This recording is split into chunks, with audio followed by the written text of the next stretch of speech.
Hi, I'm Allison Schrager, a senior fellow of the Manhattan Institute, and welcome to the latest meeting of the Shadow Open Markets Committee, a group that operates under the auspices of the Manhattan Institute, which is a collection of experts and eminent scholars who to provide feedback on the policies of central banks and also fiscal policy.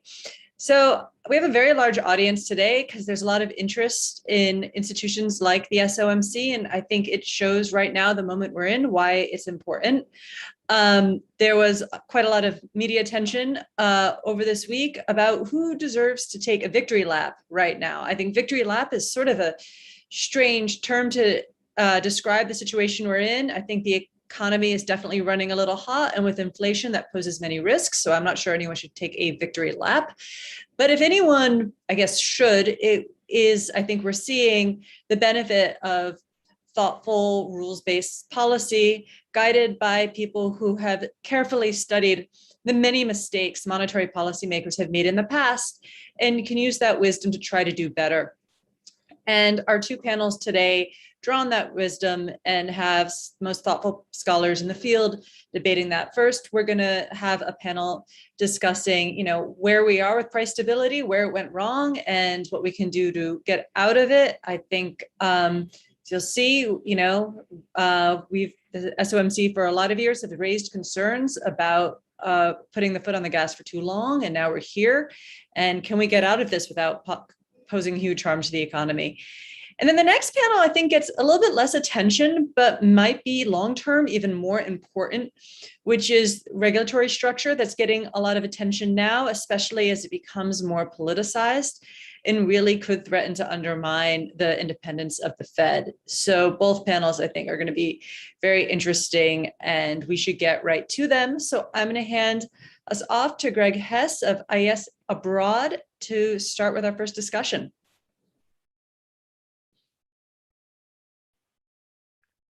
Many thanks, Allison, for your welcoming remarks. And on behalf of the Shadow Open Market Committee, let me thank the Manhattan Institute for hosting us for this wonderful event today. My name is Gregory Hess, a member of the Shadow Open Market Committee for over 20 years, and I'm currently the president and CEO of IES Abroad. With a 7.5% headline annual CPI inflation number this week, it should come as no surprise that the topic of our first panel today is restoring price stability. Price stability, a primary responsibility and perhaps the primary responsibility of the Federal Reserve. How could this not be the topic? Our first panelist today will discuss what went wrong and how to fix it. And I look forward to an informative and spirited conversation and discussion. Let me talk about the ground rules quickly. We're going to allow each panelist in this first panel 7 minutes to give their presentation. We will then move on to the next panelist, and by the time that's all done, we'll probably still have about 30-40 minutes for a great amount of discussion and conversation and questions, both from the audience and from other panelists from the second panel of our presentation today. Quickly, let me just introduce all the presenters in the order they will appear. Levy will be our first speaker, and he'll also be our third speaker. That's just kind of a trick play here. The second speaker will be Levin, professor of Dartmouth College. Our fourth speaker will be Deborah Lucas, professor at MIT Sloan School. And our final speaker will be Athanasios, Orphanides, also professor at MIT Sloan School of Management. So with that, please take it away, Mickey. Okay, Greg, thank you very much. So Mike Bordo is unable to be here, but we've written a paper, and by the way, these papers are all on the Shadow Open Market Committee website. Our paper is entitled "The Fed's Delayed Exits from Monetary Ease. The Fed Rarely Learns from History." And we review the recent history of the Fed's exits following periods of countercyclical easing. And we find, going back to World War II, several reoccurring patterns. The Fed invariably is late in its exits. And in the largest majority of those episodes, it subsequently raises rates too much and results in recession. We observe only 2 episodes where the Fed's exits did not or resulted in soft landings. That is the 1994 aggressive hikes and the much more gradual rate increases in 2015-18. The general assessment we come to is the Fed seemingly doesn't learn some of the key lessons from history. In the various periods we reviewed, post-World War II, right after the war, the second half of the 60s, the 1970s, the 1990s, the 2000s, higher inflation resulted from some combination of monetary and fiscal stimulus that generated excess demand. The post-financial crisis was the anomaly in this, when the Fed's extensive stimulus did not generate excess demand. And so inflation stayed low. So the Fed's slow responses after this stem from numerous factors that always change. The Treasury Fed Accord following the war, the extreme pressure LBJ put on the Fed in the 1960s, Burns, Burns Fed that blamed inflation on everything but monetary policy, and the list goes on. But what's interesting is once the Fed delayed its exit after inflation rose, raising interest rates just enough to slow demand and reduce inflation without tightening proved a very difficult task.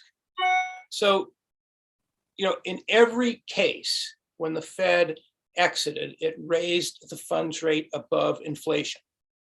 Why has the Fed tended to delay its exits, and why does it have a poor track record in smoothing aggregate demand? When we look at the history, Mike and I find that the Fed has tilted toward maximizing employment, prioritizing that beginning in the 1960s. The Fed began prioritizing maximum employment and perceived that moderate inflation was good for economic performance rather than price stability. And its vehicle was playing the Phillips curve. And this framework became ingrained in the system. Another critical element of this is the Fed's discretionary approach to policymaking has resulted in costly mistakes and the use of bad judgment. We also note associated with this, the Fed always has tended toward activist policy making that has involved excessive fine tuning. You've heard all these before, but it's really striking when you look through the history and actually see it all coming up in just these consistent patterns. And the Fed, critically important now, has tended historically to ignore the lags between monetary policy, the economy, and inflation. And occasionally, like in the current episode, which is a real head scratcher, the Fed says they're data dependent, but oftentimes their deliberations seem more data deaf than data dependent. And so once again, if we come forward to where we are now, the Fed's new strategic plan institutionalized many of the imbalances and asymmetries in its objectives and tactics. And it was just as our member Charlie Plosser has pounded the table on, this new strategy based on history was sure to lead to costly policy errors. We're only surprised that they've unfolded so quickly. So for many reasons, history suggests that the Fed is much more comfortable easing aggressively in response to an economic downturn and much less comfortable, reversing that easing. So it exhibits this kind of innate interest in fueling the economy and employment and lifting things out countercyclically, but a reticence toward,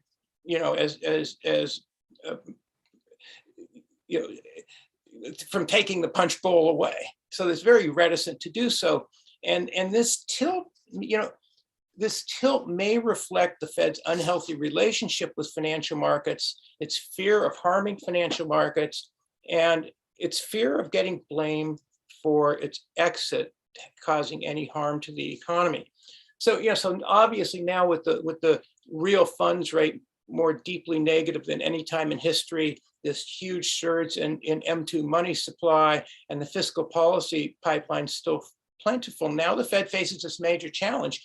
But beyond the current situation, we have to ask, will this inflation episode, convey constructive lessons for the Fed for the future? And the answer to that is, not necessarily, because when Mike and I look back at the history, we see the real lesson is the Fed must correct for its asymmetries and its flaws in its new strategic framework and abandon, discretionary approach and instead adopt, policy rules that have adequate flexibility during abnormal conditions. Otherwise, going forward, the Fed's going to continue to be prone to the type of policy mistakes that we're now facing. And Greg, I'll stop there.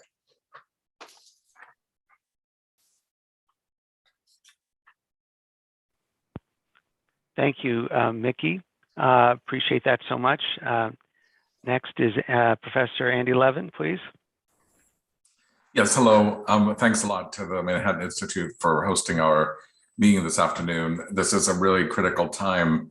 I think workers and families all over the United States are feeling the pain of having to cut back on their pocketbooks because their wages, salaries, earnings are not keeping up with the really rapid increase in inflation.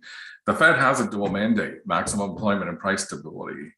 And when the Fed adopted a framework 10 years ago, they committed to a balanced approach that would take a symmetric approach, if you want to call it that, to these two things. And I think part of what's clearly gone wrong in these last several years is for the Fed to be lurching from one to the other rather than balancing them between them. We could already see a year ago that inflation was starting to pick up speed. That was the time for the Fed to have been data dependent and trying to think seriously and communicate seriously about how it was going to respond to that. So let me share some slides with you to try to dig into the data here.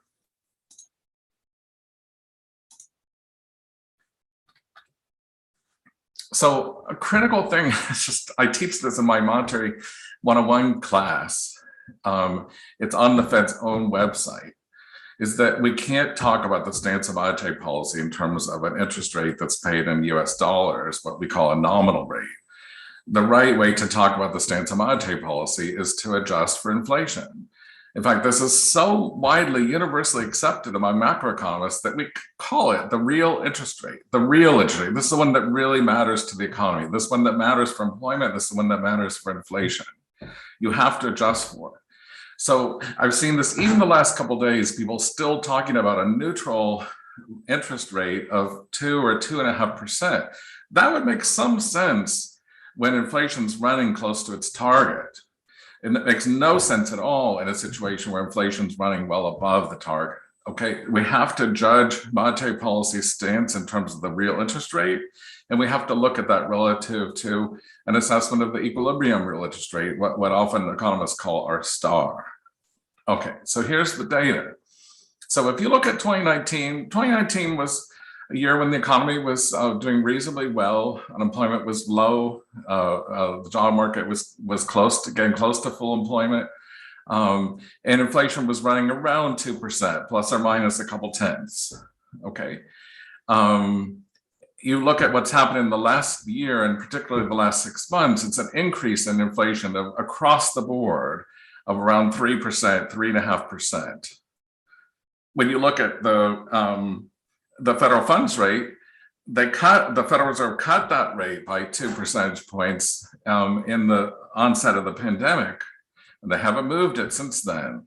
So what does that mean for the real stance of monetary policy? The answer is that stance is enormously more accommodative than it's ever been in history. The difference between the nominal interest rate and inflation now is -5%. Now, just to show you here, during what we call the Great Inflation, which is where the inflation rate over a period of a decade or more went up into double digits. And you can see here in this picture, the red line, okay, the lowest it ever got was around -4%. So we're now more accommodative than that. In effect, what that means is that the Fed is now fueling the flames of inflation, creating a very serious risk that the inflation could get worse rather than better. Now, there's some professional forecasters who have models that say inflation will just subside on its own.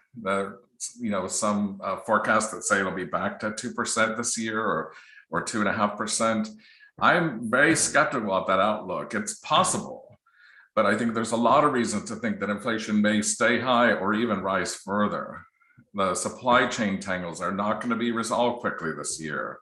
Service prices may go up more rather than less. Mickey's going to talk, I think, in his remarks in a few minutes here about shelter rent prices, housing prices, and rental prices. We'll look in a second at nominal wage growth. All these things are pointing in the direction of these inflation problems more likely to get worse rather than better. That's the situation the Fed needs to deal with. Now, just look here at this is the ports of Los Angeles and Long Beach. About a third of all the container ships that unload in the United States go to those two ports. And what you see has happened in the last year and a half, is those problems getting worse and worse and worse. More and more container ships waiting offshore, and sometimes way offshore, to avoid the air pollution problems. It hopefully will start to get better this year, but it's going to take a long time for that to unravel. Consumers are very worried about inflation. And if you look at the point forecasts, the 1 year ahead expectation of consumers now is about 7%, which is actually not unreasonable given the latest data that we've seen.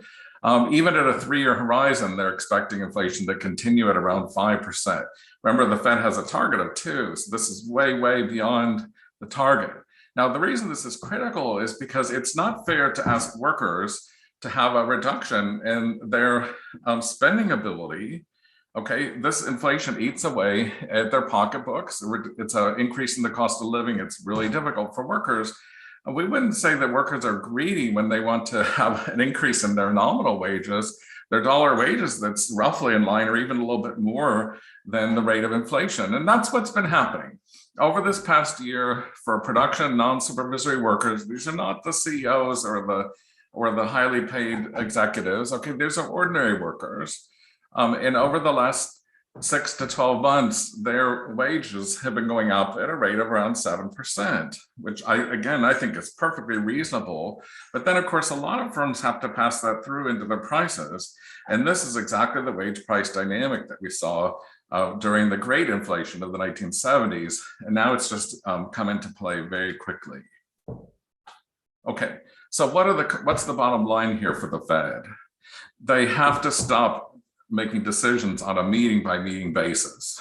That sounded good, but the problem is it's very ad hoc, very discretionary, very opaque, and it doesn't reinforce public confidence that these problems are really going to be addressed in any serious way.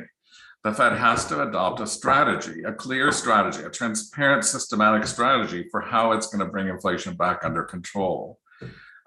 And the first step in that strategy, I think a very reasonable step, is for the Fed to just announce.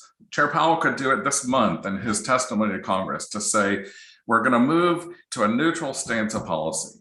That means that the federal funds rate target and other short-term money market rates are going to be roughly in line with the level of inflation, or even a bit above the level of inflation. If inflation's running at 5, then that means the federal funds rate probably needs to be 5.5 or 6. If inflation's continuing to run at 7, the Fed has a long way to go just to move to a neutral stance to make sure that they don't add any more fuel to what I'm calling the inflationary inferno. Okay, they have not started to communicate that kind of policy plan, that kind of strategy to the markets, to the public, or to the Congress. Remember, the Congress is the Fed's boss. The Congress is responsible for giving the Fed a mandate and for holding the Fed accountable. And so I think there's a really critical issue here for the Fed to be more systematic and transparent, and to do it urgently. Thank you very much, Andy. That was a wonderful presentation. You gave a great introduction to Mickey's next piece, so we look forward to hearing more about more of the details of inflation as it is now, but also how it might affect its future persistence. Thank you, Mickey.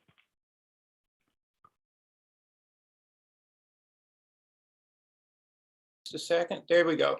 Okay, so thank you very much. So the paper I prepared for this meeting is entitled Accelerating OER and Service Prices to Keep Inflation High. And I'm going to share with you some pictures. And, I'd like to begin by just saying inflation has resulted from a combination of strong demand, strong aggregate demand that's been driven by excessive monetary and fiscal stimulus aggravated by supply constraints. And as shown in this chart, the inflation has just been pervasive. You see on the left just this rightward movement, and we track this of over 200 components of the CPI, and you see, the price increases are just dramatic. And then when we look at the right-hand side, you see, if you look at the over 200 components of the CPI, the portion of those that are rising faster than 3% and faster than 5% are starting to look like Yeah, just a short interruption, Mickey. Is there a way you can recenter your slides a little bit? They're a little cut off just to the side. Can you? I don't know. Let's see here. Is that better? That's as good as I can do. Okay. Unless you want Noah to put up slides. Yeah. Well, we'll handle that along the way. Continue your presentation. Okay. So you see this. Once again, you see, on the right-hand side, it's starting to look like the early 1970s in the pervasiveness of inflation. Now, when we look at the details, you've seen this, goods inflation has moved up to about 8.8% because you've seen the surge in demand for goods, while services inflation have increased 4.25% just because of the very nature that the services economy hasn't fully rebounded. So my paper describes how inflation will remain high, way above the Fed's forecast and way above market consensus based on three factors. The first factor is the existing pipeline of monetary and fiscal stimulus will continue to fuel excess aggregate demand even as the supply problems dissipate. Okay. The second factor is OER and rental costs. Now, these are the biggest component of the CPI. And they have, as you see on the left-hand side, they have dramatically lagged behind the 19% growth in housing prices and a over 15% increase in Zillow's observed rental cost index. And what I did is estimated vector autoregression analysis going back to 1984 using monthly data, where I was able to incorporate the feedbacks of home prices, OER, and rental costs. And what I found, and this follows some research by the Federal Reserve Bank of Dallas and Cleveland, what I found is two critically important findings. First is there's about a 14 to 16 month lag between home prices and OER. And secondly, using my VAR model, it forecasts OER, which is just in yesterday's January print of the CPI. OER went to 4.1. It's going to go to at least 5.5. Rental costs are going to go to 6, but because of the lags, they're going to stay there. Okay, and that, it seems like it's almost in the card. And my VAR does not even include the Zillow rental, the rental cost index. And that has just zoomed, so it doesn't even include that.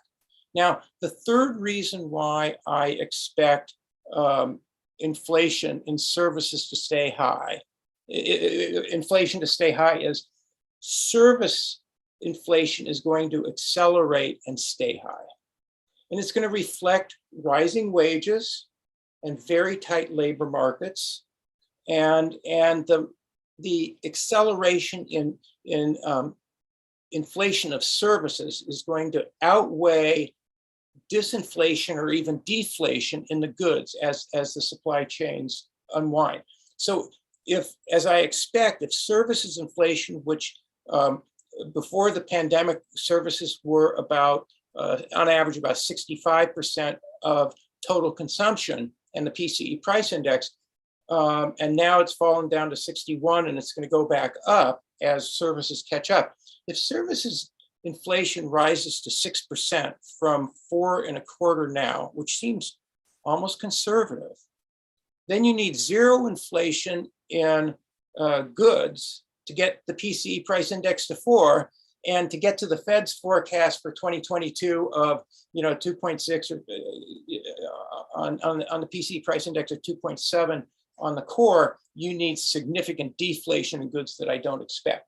Now, just very quickly on the pipeline of stimulus, we know what's going on in monetary policy, but on the fiscal side, the GAO recently published a report showing that nearly $1 trillion of the $5 trillion in budget authorization has not been spent yet, and it will be. I would add to that, state and local governments received over $500 billion from the federal government through the CARES Act and then the Biden administration act of March of 2021. And I don't think they've spent much of it at all. And the reason why I think that is if you look at holdings of Treasury securities, the state and local governments, their holdings of Treasury securities have gone up over $500 billion since the pandemic. So they've seen these increases in tax receipts. They haven't spent it, and they will. So beyond the tremendous amount of savings by households and by businesses, state and local governments are sitting on a lot of it. And then we also have to think about the infrastructure legislation that's passed. The CBO estimated that over 10 years. But now the Biden administration has every political incentive to spend some of that up front. And keep in mind, government investment in infrastructure, that goes directly into GDP, unlike government transfer payments to individuals. And it comes historically with a much higher multiplier. So my bottom line there is because of the nature of the pandemic, the fiscal policy lags have been elongated. And so there's the pipeline still there. Now, with regard to services. Nikki, we'll give you one more minute, okay? One more minute. Okay. The punchline is the JOLTS report suggests there's this huge gap between the demand for labor, job openings, and the supply.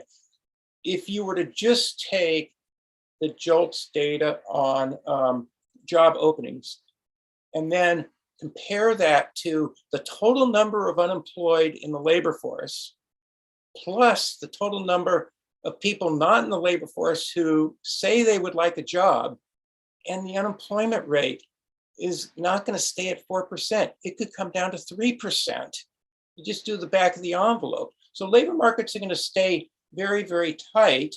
And once again, that's going to push up operating costs for service providers. And it's the strong demand and this rotation in aggregate demand back into services that is going to provide the service providers the flexibility to raise product prices. So once again, look for OER and service prices, services inflation to perpetuate elevated inflation, even as goods inflation flattens out or even comes down. I'll stop there.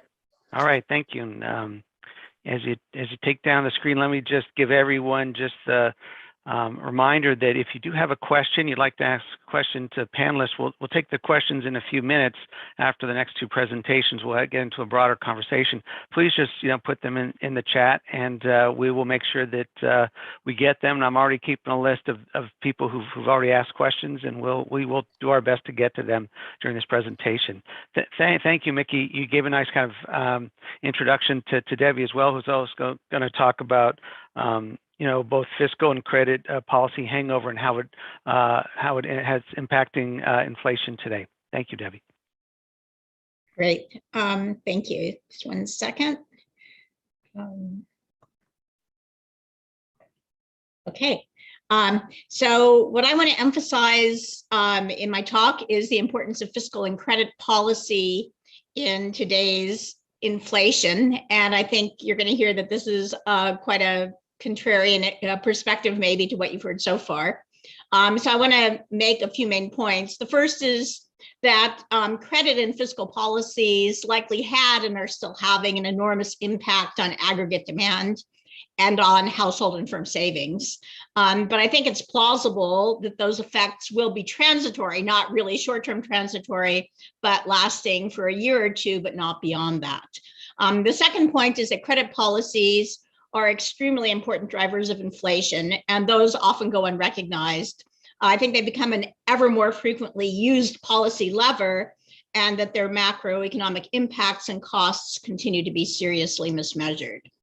The third point is that ignoring the overhang of these policies has caused many observers to wrongly attribute the recent surge in inflation to monetary policy.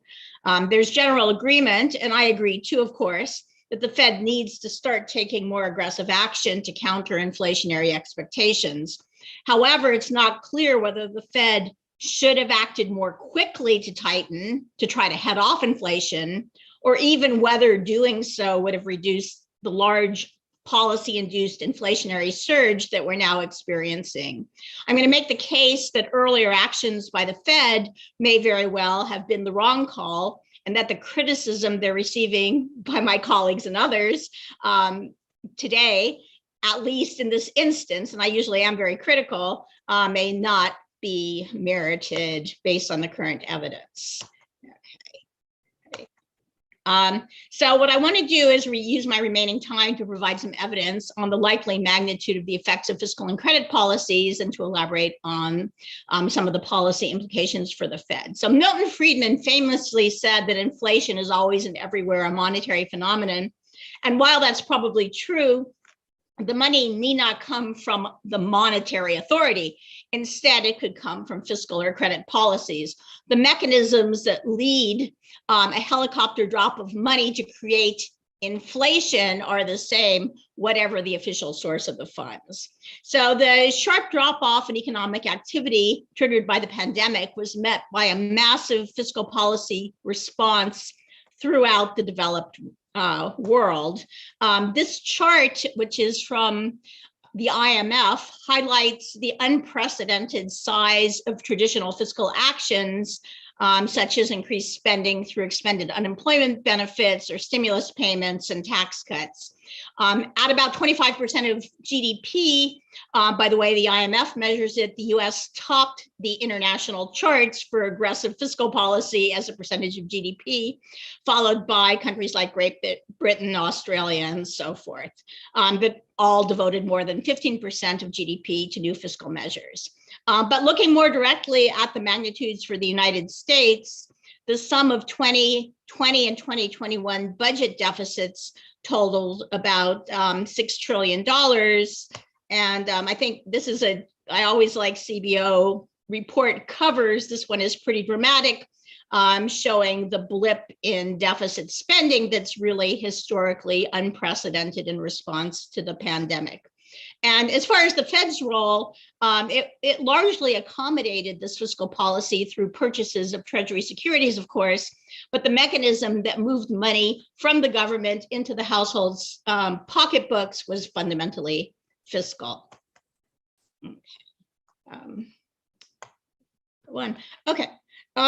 So just to get a little further into the details, Table 1 here highlights the 3 rounds of stimulus to households that was most obviously equivalent to a large helicopter drop of money. Remember that these payments didn't depend on one's unemployment status. There was a cap on their household income, but it went to a very large number of people. Another program that I think had a kind of helicopter-like effect was the extent to which the supplemental unemployment benefits increased for some households their income over what it would otherwise have been.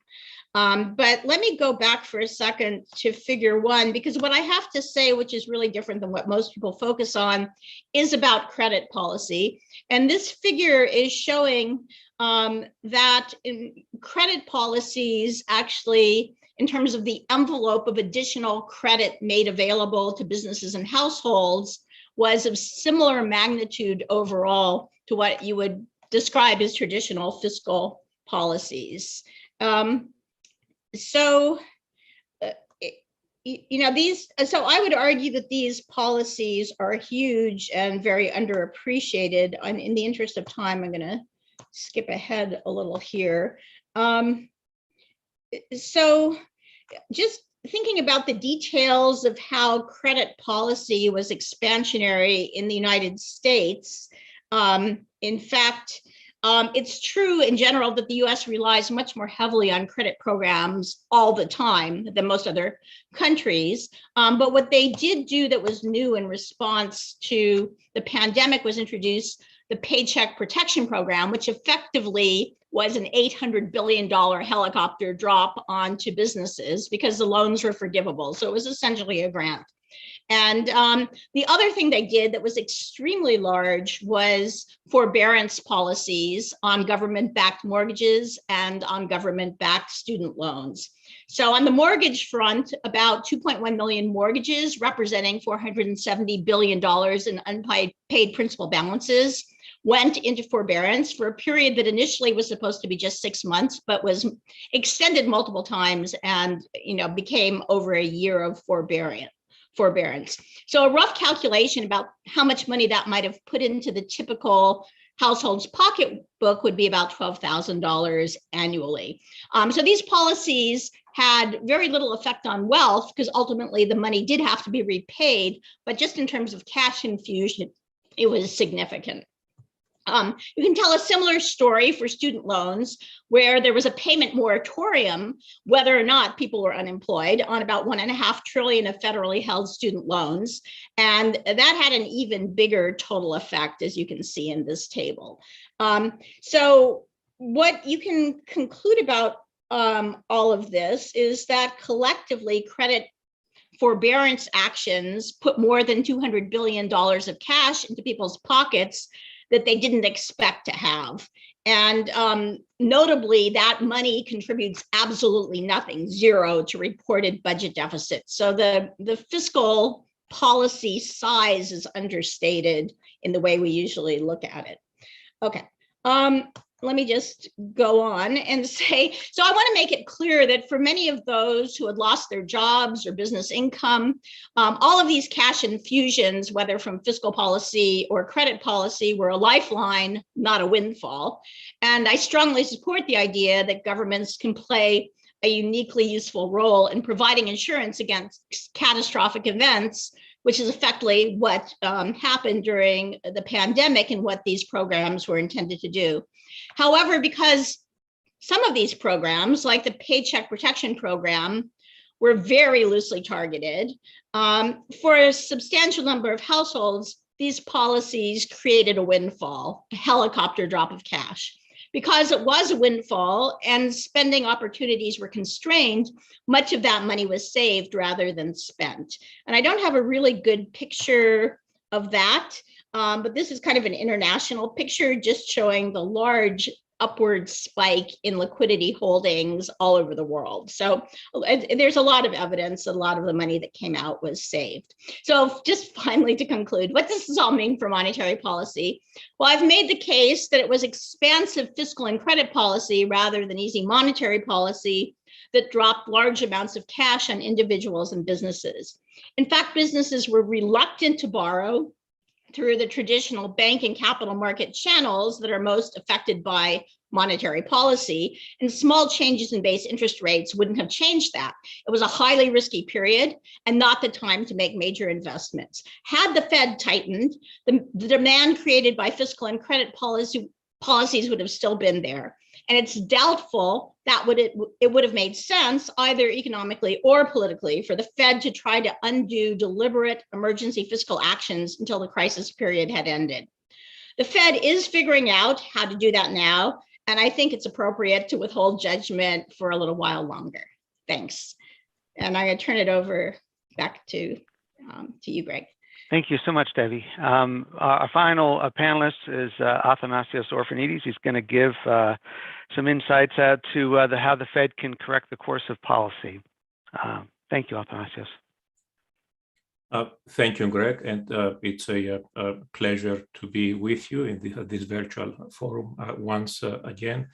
So, and it's nice that I actually follow up these great presentations. You're going to find me somewhere in between where Debbie is.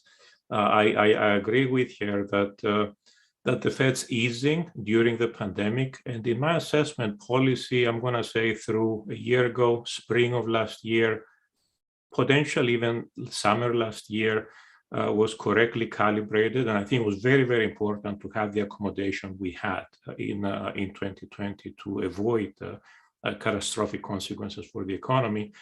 But then I'm going to deviate from Debbie and go somewhat towards what Andy Levin and Mickey pointed out earlier.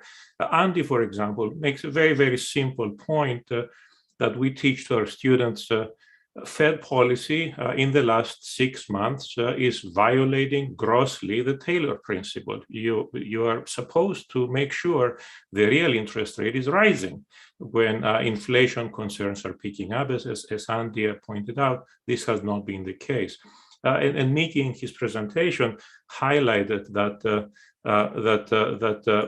inflationary pressures are actually quite systemic. This is not an aberration as could have been excused a year ago, or even as late, I would say, as in summer of last year. So I'm going to share a couple of slides with you, just a few slides. Let me see if I do this right. Tell me if you can see the slides correctly. I only have 4 points. The first point is that the Fed is indeed behind the curve.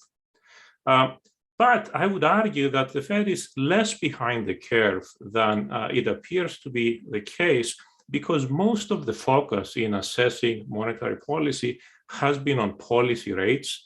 And really, since the global financial crisis, with interest rate policy constraints, a very important aspect of the monetary policy stance is the Fed's balance sheet. Now, I will be critical of the Fed in that even though members of the Shadow Open Market Committee for several years have been advising that the Fed should explain better what the systematic part of its balance sheet policy is, should explain better how it interacts with interest rate policy. The Fed hasn't actually taken that on board. And right now we're in this very, very strange situation where the Fed is continuing to increase the size of its balance sheet, even today, which is completely nonsensical given where we are, simply because of a policy that they have announced a long time ago that they did not want to bring attention to.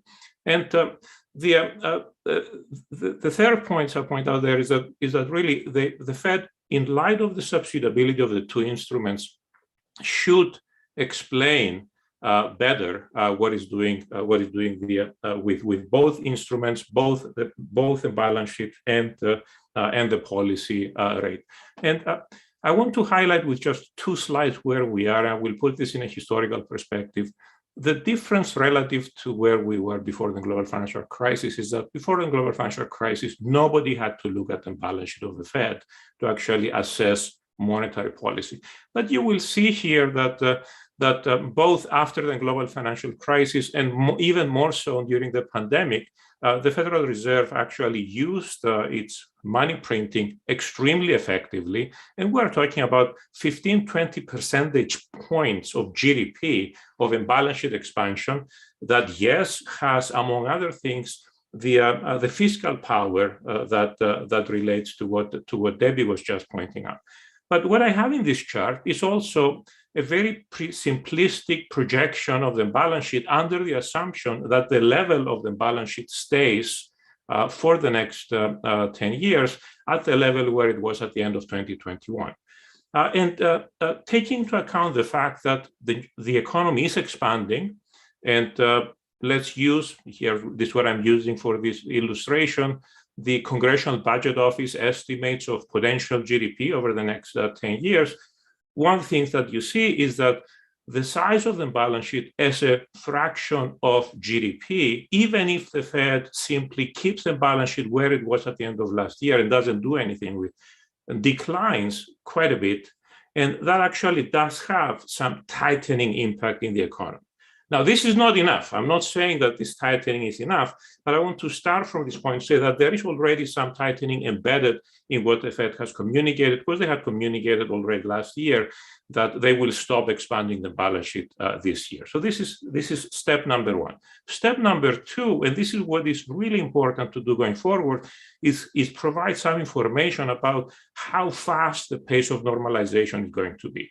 So in this slide, I have annual data. I show 3 lines. One line at the top is the reduction of the balance sheet as a ratio of GDP if the Fed were to keep the level of the balance sheet constant at the end 2021 level, which again, this is not sufficient tightening, but this is kind of the most dovish scenario that we could envision for a baseline. And then I want you to consider 2 alternative scenarios here.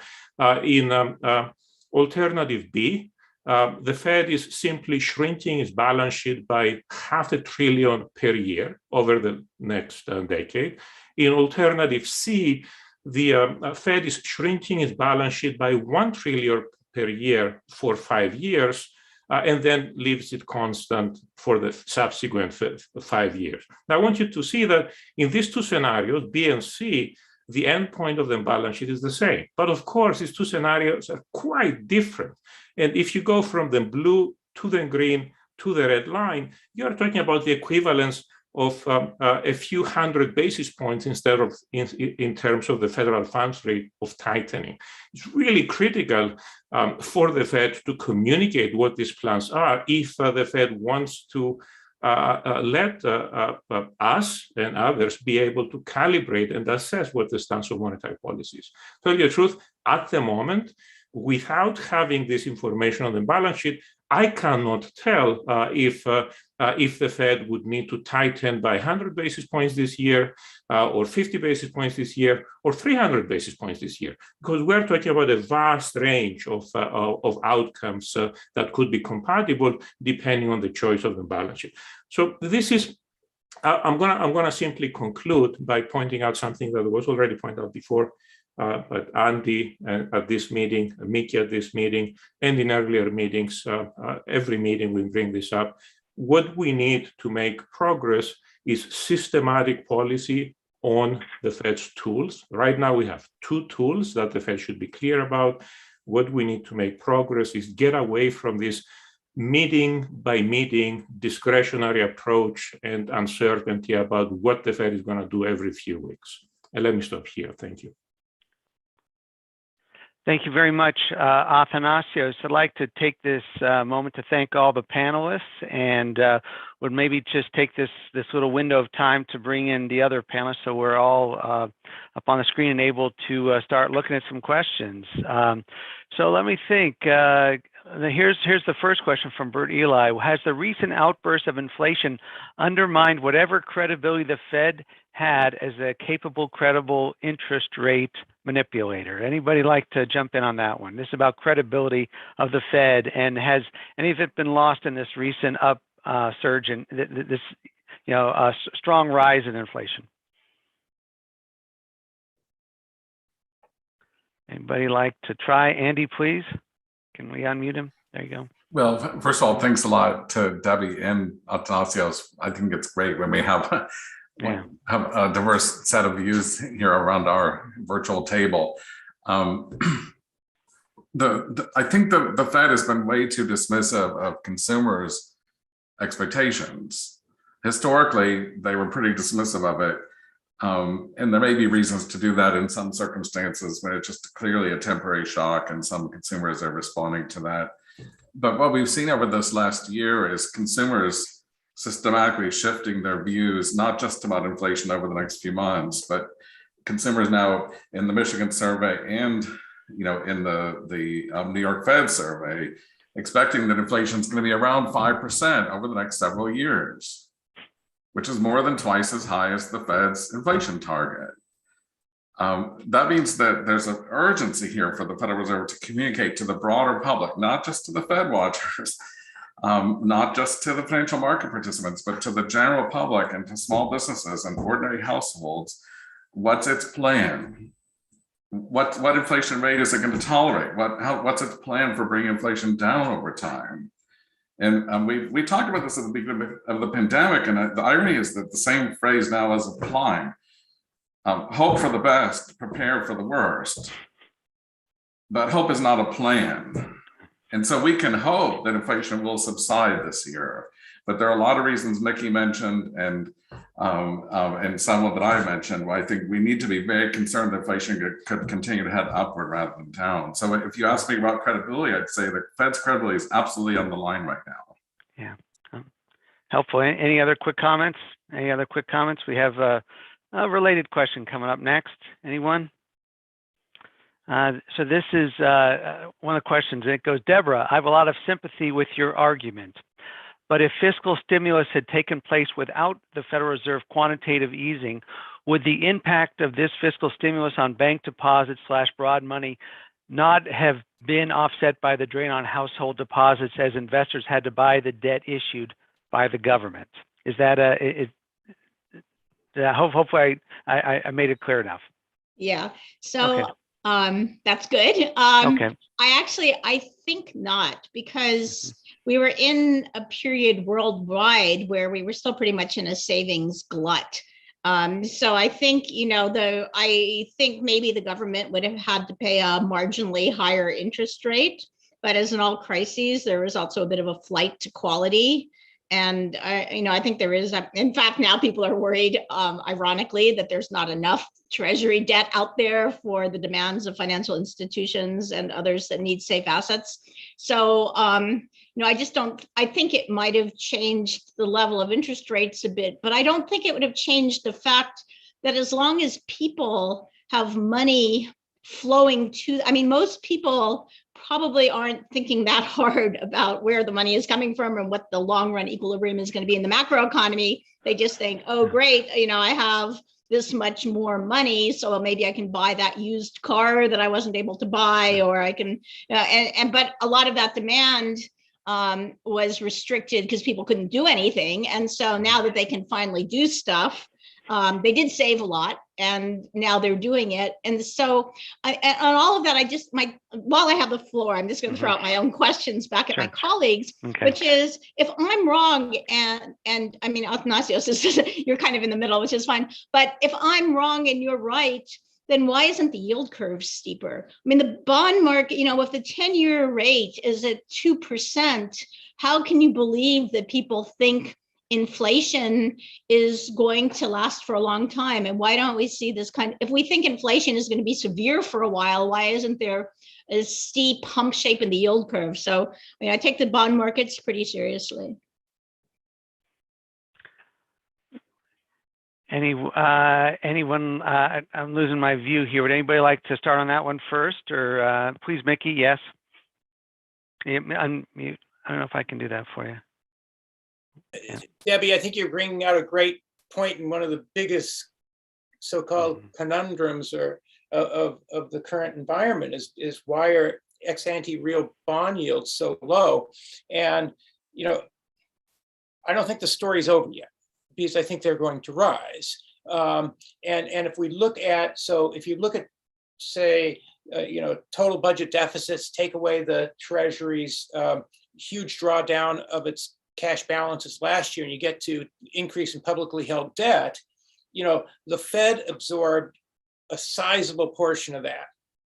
As I've pointed out, surprisingly, state and local governments have drawn down a big portion of it. Commercial banks have dramatically increased their holdings of treasuries, that is, those with facing excess reserves due to the Fed's QE. Instead of lending them back and getting IOER of 8 basis points, they're playing the positive carry game and buying out the treasury curve. Will that continue as the Fed funds futures curve increases? So as the Fed unwinds its treasuries and MBS, and the Fed funds futures curve start to build in higher rates, will commercial banks continue to, they've increased their holdings tremendously. Will they start to allow some of those to unwind? As state and local governments, spend some of their fiscal transfers, will they will naturally unwind their treasury holdings. And then the issue about foreign holdings, that doesn't just depend on,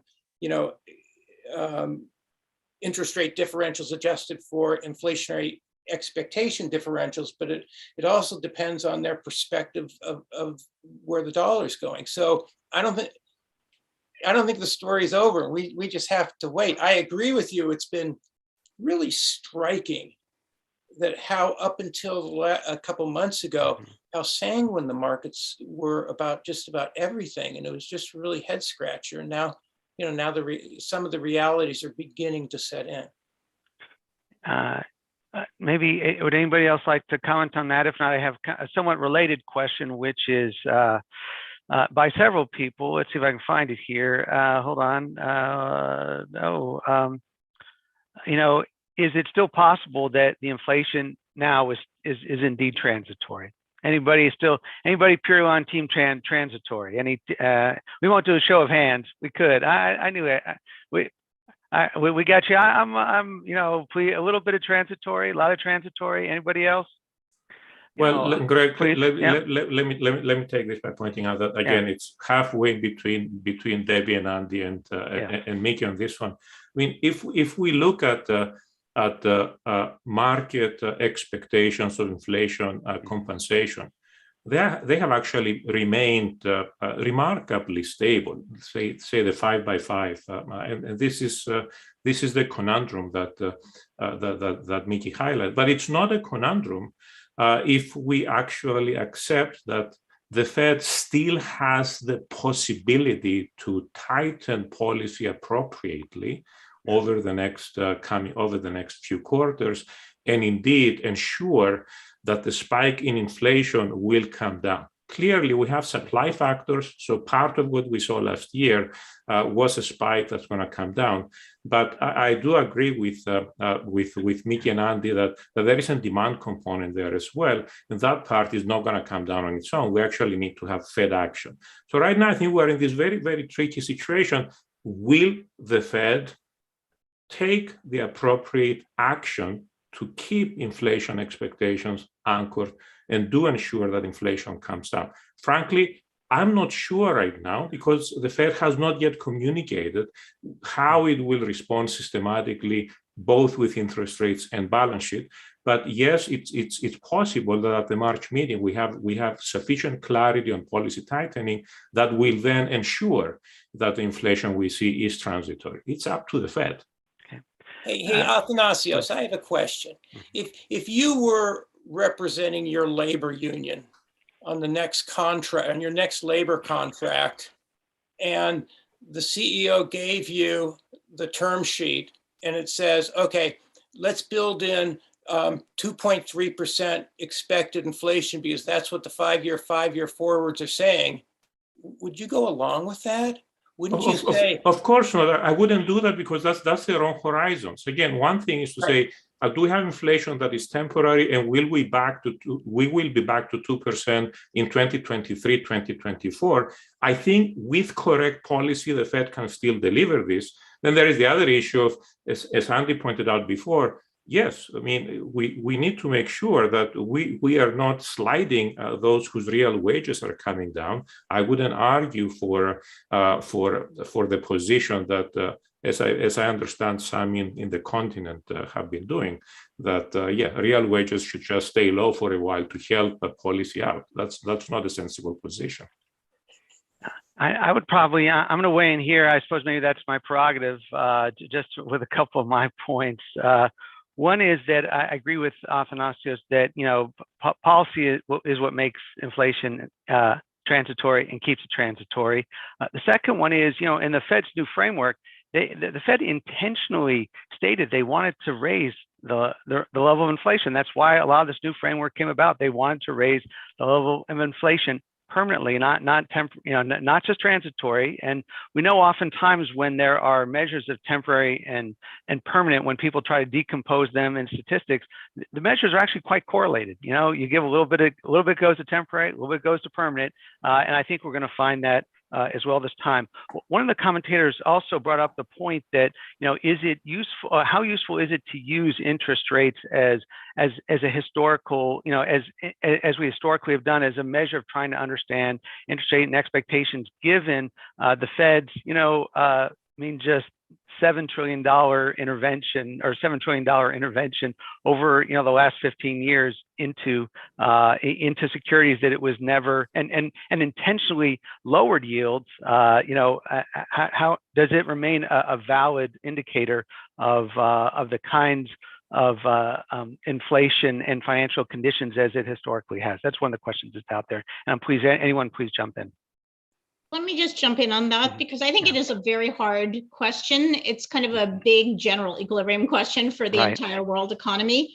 Right. But, it's not, there isn't just government debt, and there's not just US government debt. There's a whole world of corporate debt and, lots of everyone in the world. So I feel like if the world really believes that inflation is going to be high and persistent for a long time, I don't think the Federal Reserve, as large as 7 trillion is enough to stop, particularly the longer end of the yield curve. You would think that would reflect something about market expectations and wouldn't just be policy driven.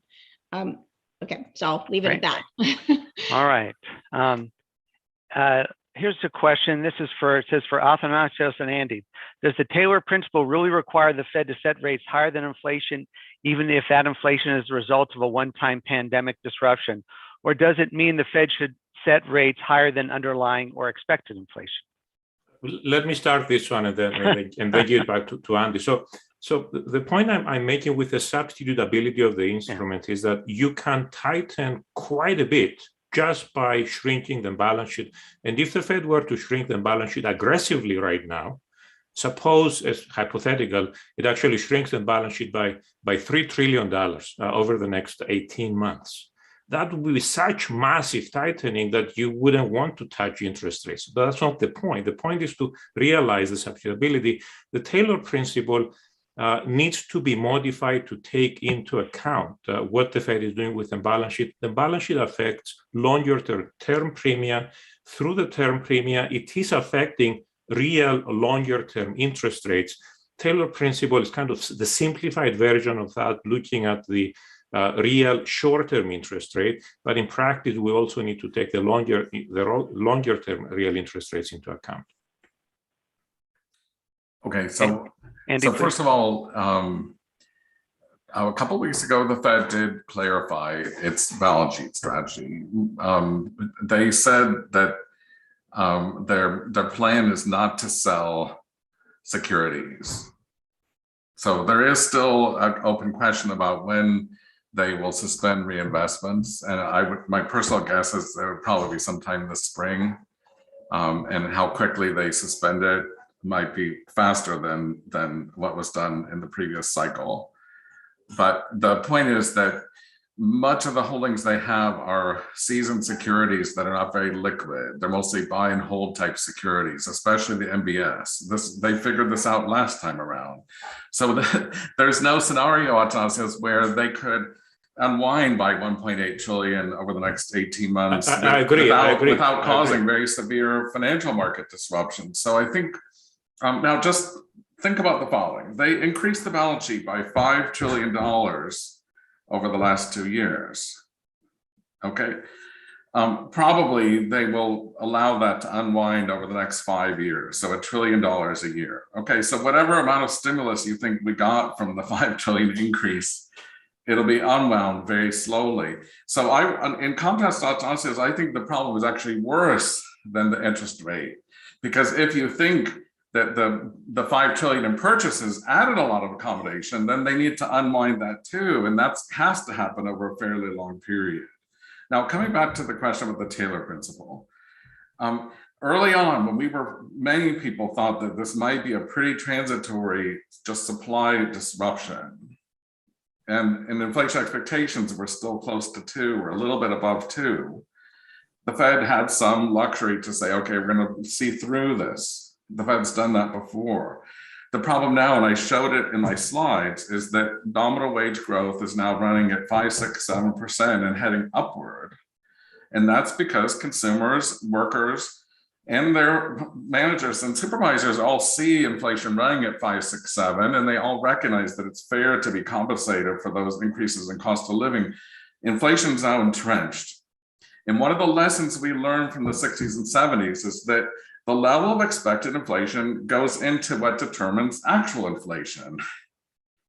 And so the extent to which we're already past the point where we're going to have a quick drop in the actual inflation rate. Mickey said this too, because inflation expectations of consumers and workers have picked up by 3, 4, 5 percentage points.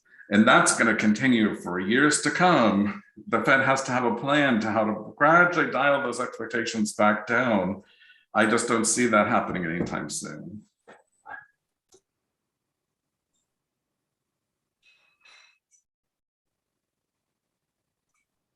Greg, you're muted.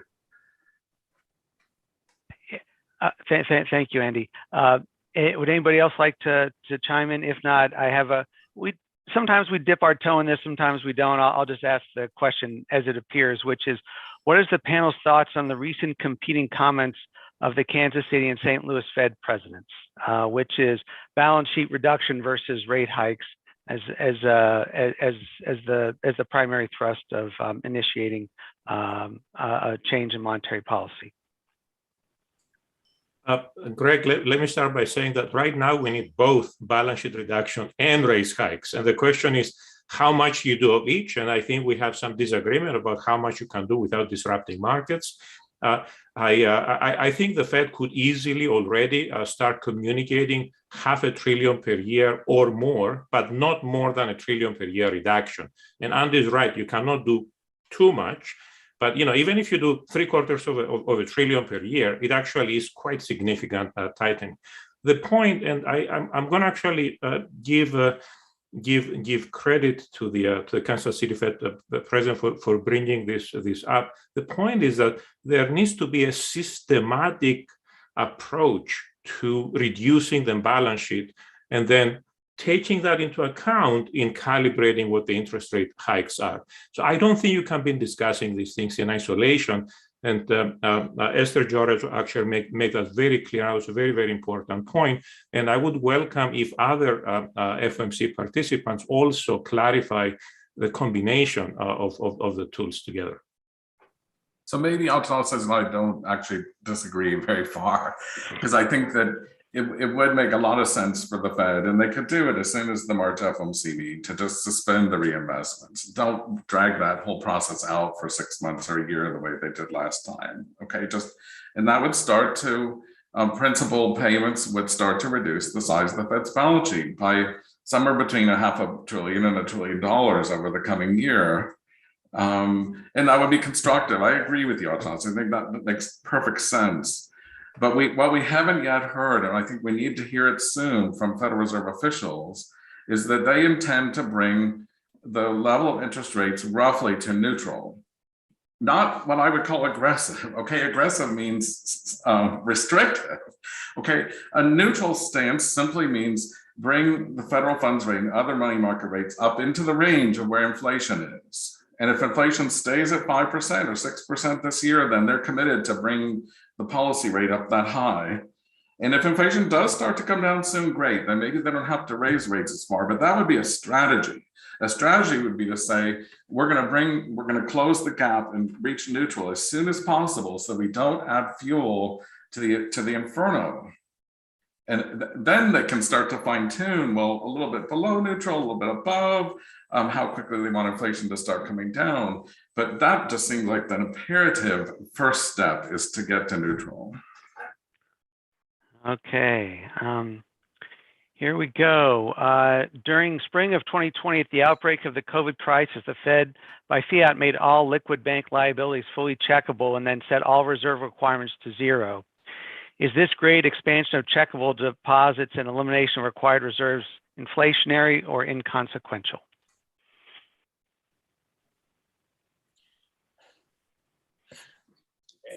Greg, I'll take a stab at that, but I think Peter Ireland wants to also. Please. And I'd say, okay, so it depends on the impact on aggregate demand, because increase in base money, is a necessary but not a sufficient condition for persistent inflation.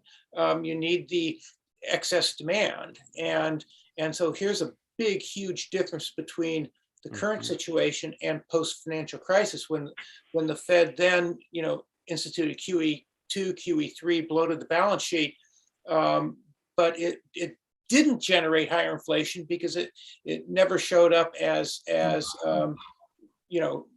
broader money aggregates, and never stimulated aggregate demand. So nominal GDP growth never got above 4% on a persistent basis. So inflation stays subdued. This time around, you've seen this surge in M2, which I completely concur with Debbie, that it's a fiscal issue, and you have the base rising. So far we've seen this sharp acceleration in aggregate demand, and if there's enough stimulus in the pipeline that we see continued strength in aggregate demand, then yes, it's going to increase inflation. So it's all about the monetary policy transmission mechanisms. Wonderful.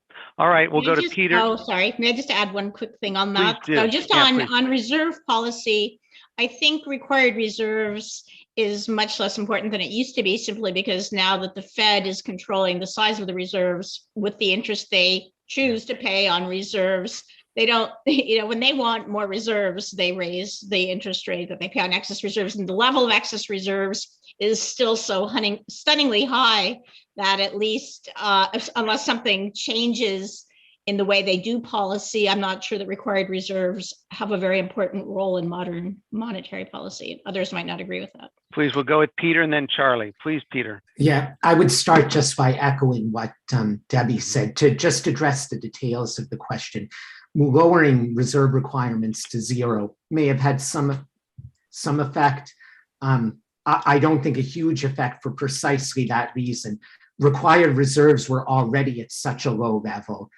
Excess reserves were already at such a high level. The difference is, in terms of effects on macro aggregates, probably minimal.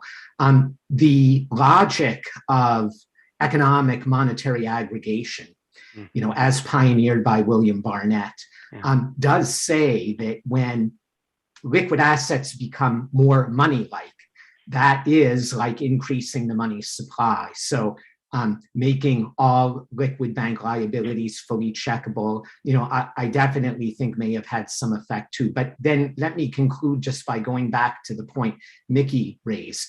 I mean, M2, those change, the reclassification of savings and versus checkable deposits, this is the classic, macro principles exam question, right? I mean, it affects M1, but it doesn't affect M2. But M2, year over year, it is up 20%, and it's still growing at a monthly annualized rate of about 13%. So if you're looking for reasons not to worry about the possibility that we may flip back into, an environment where deflation is a serious concern, I would say continued 13% M2 growth. I would take that at face value and worry about that most. Please, Charlie. Yes, thanks. I just want to jump in on this question because Peter just pointed out some of his own research, of course, with Mike Belangia has shown that one of the effects of the interest and reserve policy, and others have also shown this, is to reduce the impact of monetary policy on the market by making reserves closer substitutes for treasuries in bank portfolios. But that is also the effect of setting the reserve requirement to zero. That is, that also by creating a larger amount of excess reserves, it actually makes reserves more substitutable with treasuries. So Debbie, the answer is independently, both the interest on reserve policy and the reserve requirement reduction actually weaken the power of Fed open market operations on a sort of dollar for dollar basis in affecting the market. And this is important because what it means is the Fed is right now likely to overestimate its power, because both interest on reserves and zero reserve requirements in a sea of excess reserves and a sea of excess reserves receiving interest payments is likely to mean that for the Fed to have a consequence in the market, it's going to have to do tightening of its balance sheet much more than it might think. Very helpful. Any other final words on this topic? Now we have we've probably a chance for another question or two. Anybody on the panel like to chime in with a question? If not, I can. Please, Mickey, you're up. So I have this comment for Debbie. And Debbie, congratulations for, not just talking about fiscal and the deficits, but also getting into the credit issues. And I was fascinated by some of your tables that, you mentioned business cash as well, business savings as well as personal savings. And I think this is part of this kind of delayed fiscal policy lags that might occur. But I have this broad question for you, and that is, to what extent should the Fed adjust its policy when you have these huge surges in deficit spending? It's a complex question, but I note that all through, in the last year and a half, like let's exclude the CARES Act, but in response to the 900 billion deficit increase in December of 2020, and then President Biden's 1.9 trillion deficit increase, the Fed it had no impact at all on the Fed's official forecast of anything. I'm scratching my head on that one, but then I'm asking you, and I know it's a touchy issue, how should the Fed be responding when you have these huge changes and Congress kind of does what it wants? So I guess the one word answer is cautiously. So it's not the job of the Fed to police our elected officials. And that's what I tried to allude to in my comments to begin with, which is, for better or worse, and I think for the most part for better, although they could have done it much more carefully, the fiscal policy response was what people wanted, which is we had a catastrophic event. People were losing their jobs. We were having, businesses were going to fall apart. We're going to have a loss of organization capital and human capital. And you somehow wanted people to keep their houses and hold it all together. And so we were going to spend, the government was going to spend a lot of money. And so, is it the Fed's job to opine on that? Well, it's unwise, and it wouldn't even do anything. I mean, I think the Fed has to the Fed has I think in our past meetings, we've all agreed that a problem for the Fed, apart from growing this huge balance sheet, which is problematic to unwind and gives it too large a footprint anyway in the capital markets, is that the Fed did a lot of things that we're really uncomfortable with because they're stepping over that line to fiscal policy. And, I certainly wouldn't encourage them to go more in that direction. So, so an example is they administered some of the credit facilities, and a lot of people took that to mean that the Fed was actually doing credit policy, which I've quibbled with. I don't think they were, but the perception was horrible. So I just think the Fed should say, we have our eye on price level stability and maximum employment, and it's just a no-win game to directly address fiscal policy. And they shouldn't fight it because they're not elected to fight it. The fiscal officials are elected to do what they do. With exactly 1 minute, Andy, you get the last word.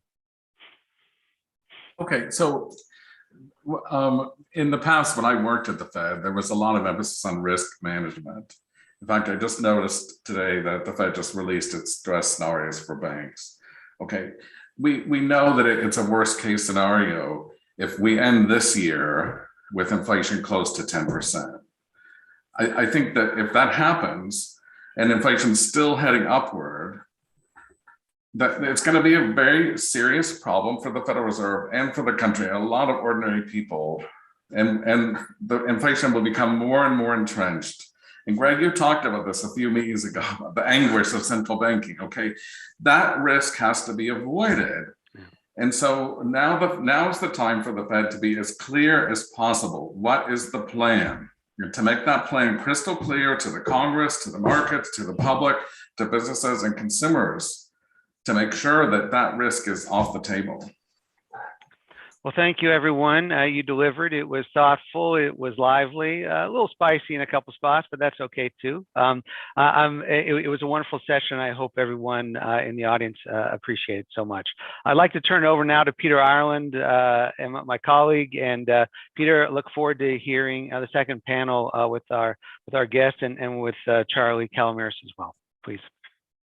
Okay, thanks so much, Greg. Yeah, that was a great first session. Terrific job, everybody.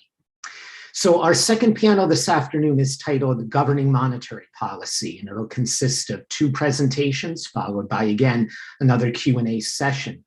The first speaker will be our very special and distinguished guest, Christina Skinner, and the second presentation will be from the SOMC's own Charles Calamiris. Since Professor Skinner is our very special guest today, and since she'll be presenting first, I'd like to take just a moment to properly but briefly introduce her to you all. Christina Skinner is Professor of Legal Studies and Business Ethics at the Wharton School of the University of Pennsylvania, an expert on financial regulation. Her writing and research focuses on central banking, financial markets, corporate governance, and other issues at the intersection of law and economics. Before moving to Wharton, Professor Skinner served as legal counsel at the Bank of England in the Financial Stability Division of the bank's legal directorate, and she's also held positions at the University of Oxford, the London School of Economics, and Columbia Law School. It is really an honor and a pleasure to have Professor Skinner with us today. Her presentation will be titled Fed Activism, Populism, and the Rule of Law. Take it away. Well, thank you so much for that introduction, Peter. It's really such a pleasure to be here today as a guest of the SOMC. And I want to use this opportunity to share with you some of my thoughts on Fed activism, populism, and the rule of law, which really draw from a number of research projects that I've been working on in the past 18 months or so, I would say. So to set the stage, to get things started, I want to share with you something that Senator Elmer Thomas wrote in a 1933 New York Times article. And he said, it's gradually dawning upon the average man that the most important public question is the control of money and credits. Now, Senator Thomas was speaking during a period of populist and presidential appetite to use economic and monetary policy for various social and economic justice ends. But there's an eerie echo to those words today. So today we see the same sort of pressure coming from populist factions and the executive branch. But compared to 1933, the Fed is, of course, much more powerful, which makes pressure on the Fed in this regard all the more troubling for the rule of law. So in my time today, I want to first speak to you about why it is that I see the Fed's recent initiatives or pressure to engage in certain activities as activist. And then I'll focus on some root causes, and in particular, the way that Congress has, since 1933, made the Fed vulnerable to the kind of activist pressures that we're seeing today. So what do I mean when I refer to central bank or Fed activism in particular? Well, as we know, the Fed has a range of policy tools that are set out specifically in statute. So of course, these include the tools in the Federal Reserve Act, open market operations, the setting of reserve requirements, and discount window lending. The Dodd-Frank Act also has asked the Fed to make sure that its supervised institutions conduct stress tests, and the bank holding company also gives the Fed some power of exam to make sure that banks are operating in a safe and sound manner. But the Fed cannot open up that cache of tools to pursue any goals that it wishes. The Fed, like any other agency, is an agent of Congress. So the Fed can only pursue the goals that Congress has established for it. And the Fed has two quite explicit statutory goals in the monetary policy arena. That's to pursue price stability and maximum employment. That's Section 2A of the Federal Reserve Act.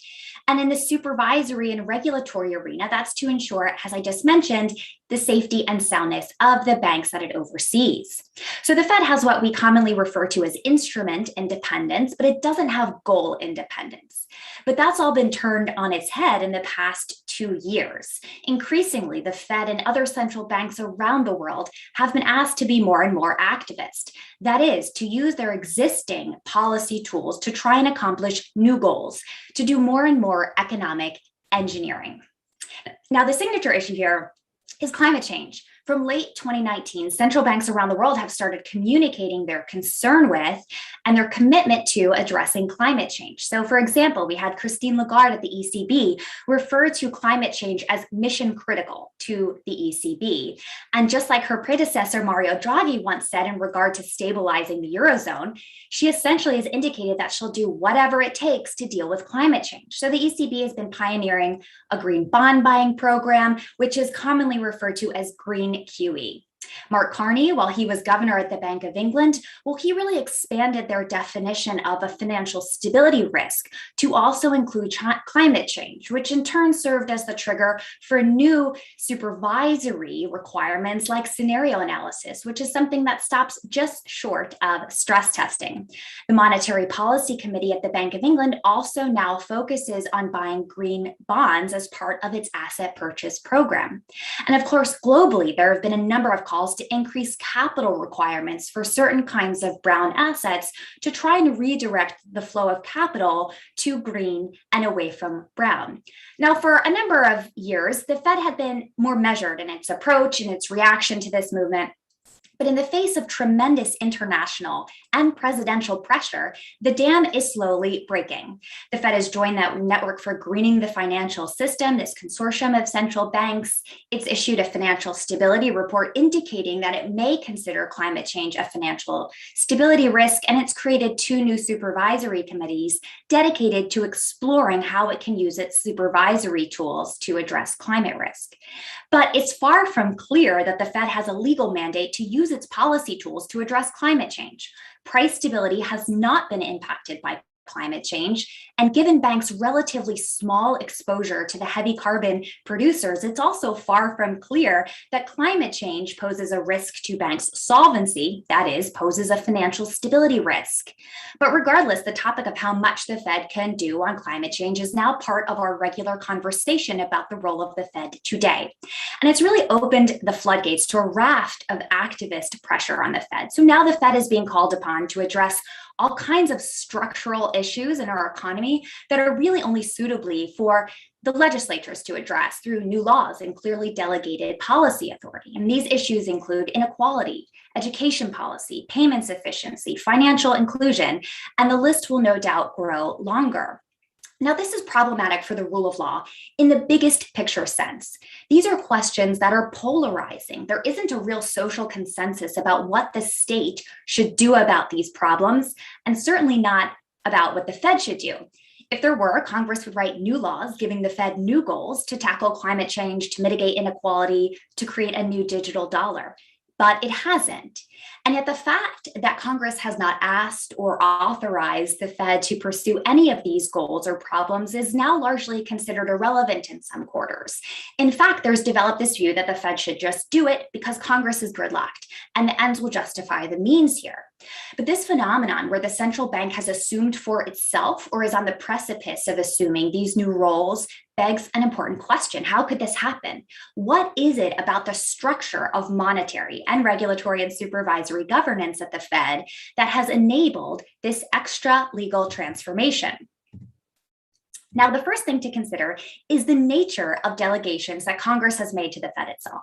So when you look closely at the text and legislative context of some of the key mandates, what one sees is that the Fed has actually been built to be structurally vulnerable to pressure to engage in activism, pressure that comes from inside or outside of the institution. So consider first the Fed's monetary policy mandate, the so-called dual mandate, again, to pursue stable prices and maximum employment. Now, in recent months, there's been growing evidence of attempts or efforts to influence the path of monetary policy by capturing the employment arm of that mandate specifically. So for about 18 months now, that mandate has been contorted for certain social and economic justice sounding ends. Now, when the Fed announced its new framework of flexible average inflation targeting in August of 2020, the employment arm of the mandate was described in a new way. The framing of that goal became one that's referred to as broad-based and inclusive.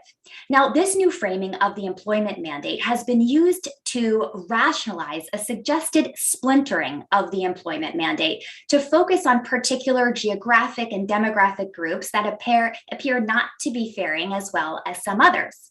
Now, at face value, pondering ways to mitigate social and wealth inequality is a good thing by any measure.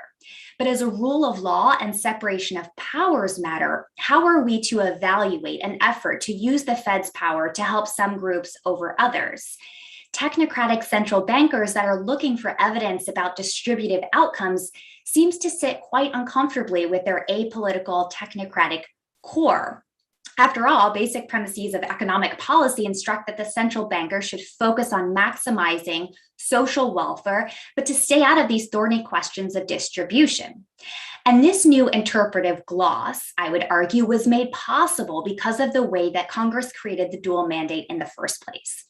So when the employment arm was inserted in Section 2A, the dual mandate, Congress made this very conscious choice to give the Fed a fiscal goal that was superimposed and supercharged with these pre-existing value judgments. So aspirations for full employment legislation were born with FDR. The cornerstone of his 1944 State of the Union address built up this vision of a new fabric in American society around this right to employment. And an employment guarantee sort of goal was then incorporated into the Employment Act of 1946 and then later evolved into the Humphrey-Hawkins Act of 1978. Now, essentially, what this legislative history shows us is a steady march through time of an executive goal bound up in special interests, but continued resistance in Congress to truly make the executive branch responsible for full employment policy. So while the Humphrey-Hawkins Act was being debated between 1976 and 1978, Congress amended the Federal Reserve Act to finally give the Fed an official price stability mandate, and it also included maximum employment. Now, given the political and legal context of the time, it's very difficult to see the addition of the employment mandate as anything other than a fiscal goal that was diverted onto the Fed. Now, problem number two with the structure of the mandate is that Congress coupled the employment goal with price stability, but it gave the Fed no instructions at all about which goal to prioritize and when, and it gave the Fed total discretion to assess the trade-offs between the two goals. Now, asking the central bank to pursue what is a bona fide fiscal goal disguised as a monetary one is perhaps the biggest structural vulnerability to populism and activism that the Fed confronts. Now, this vulnerability has remained dormant for many decades, but as one can see with the wrong political economy, it sets the Fed up for intense pressure to engage in activism. Now, a similar contortion is happening with the so-called financial stability mandate. Financial stability risk implies a threat to bank solvency or market disruption that could in turn threaten economic instability. The past year or so, though, we've seen attempts to again expand the characterization of financial stability risk to push out the jurisdiction of the Fed. Again, climate change here is a prime example. Characterizing climate change as a financial stability risk implies the possibility of higher risk weights to loans to brown companies. It also triggers the idea of new exploratory stress tests or scenario analysis that could impose significant burdens on industry.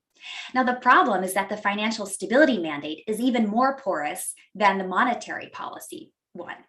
For starters, it doesn't exist in statute at all. Nowhere does the Dodd-Frank Act or the Federal Reserve Act give the Fed a financial stability mandate. It's been inferred from Title I of the Dodd-Frank Act. But even there, Congress didn't supply a definition of financial stability, and nor did it tell the Fed how to come up with one.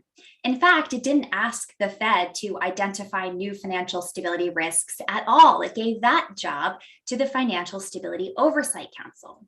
So here, in regard to financial stability, the power to define a new financial stability risk is completely unbound.